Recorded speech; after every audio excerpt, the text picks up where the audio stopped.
అందరికీ నమస్కారం అండి. నేను ఇప్పుడు కోటప్పకొండలో ఉన్నాను.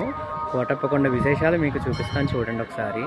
మీరు నా వీడియోస్ చూస్తున్నారు కానీ ఎవరు కూడా లైక్ చేయట్లేదు, షేర్ చేయట్లేదు, అలాగే వ్యూస్ కూడా రావట్లేదండి. నేను యాత్రా సమాచారం అంతా కూడా మీకు క్లుప్తంగా ఒక వీడియో చేస్తాను. ఇది కోటప్పకొండ చూడండి. ఇక్కడ పెద్ద నంది ఉంటుంది. ఈ నంది దగ్గర నుంచి ఇలా డౌన్లోకి వెళ్తే రూమ్స్, అకామిడేషన్ అంతా ఈ డౌన్లో ఉంటుందండి. అన్నదానం కూడా ఈ డౌన్లోనే ఉంటుంది. ఇదిగో పెద్ద నంది, ప్రసాదం కౌంటరు, అది టెంపుల్. బాగా పైన అయితే ఓల్డ్ టెంపుల్ ఉంటుందండి. బాగా పైన కనిపిస్తుందా మీకు? జూమ్ చేసి చూపిస్తున్నాను. అది ఓల్డ్ టెంపుల్ ఉంటుంది.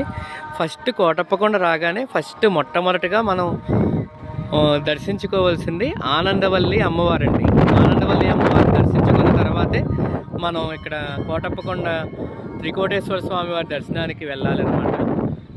ఇదిగోండి వినాయకుడి విగ్రహం ఇక్కడ పెద్దగా ఉంది. ఇక్కడ ఉచితంగా మనం బస చేయడానికి కూడా ఉచిత వసతి హాలు అని చెప్పేసి ఇక్కడ ఉందండి.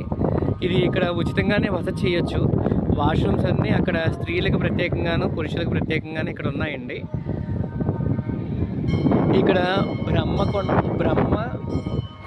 బ్రహ్మ విష్ణువు మహేశ్వర్లు 3 కొండలు ఉంటాయండి. ఇక్కడ త్రికోటేశ్వర స్వామి అండి. 3 కొండలు ఒకే చోట ఉంటాయి. ఇక్కడ ఈశ్వరుడు దక్షిణామూర్తి స్వరూపం. ఎవరికైనా గురుగ్రహం వీక్గా ఉన్నా, గురుగ్రహం వక్రగతిలో ఉన్న ఇక్కడ కోటప్పకొండ విచ్చేసి ఇక్కడ అభిషేకం చేసుకున్నట్లయితే ఇక్కడ ఆ గురుగ్రహం శాంతిస్తుందని ఇక్కడ బాగా ప్రతీతండి. ఇక్కడ పూజా సామాన్లు 220 రూపాయలు తీసుకుంటున్నారు. అలాగే అభిషేకం టికెట్ మీకు ఇక్కడ సుమారుగా 500 రూపాయలండి. ఇద్దరు వెళ్ళొచ్చు. రుద్రాభిషేకం ఇక్కడ జరిగేది. చూడండి, కొండలు కూడా దర్శించుకోవచ్చు మీరు.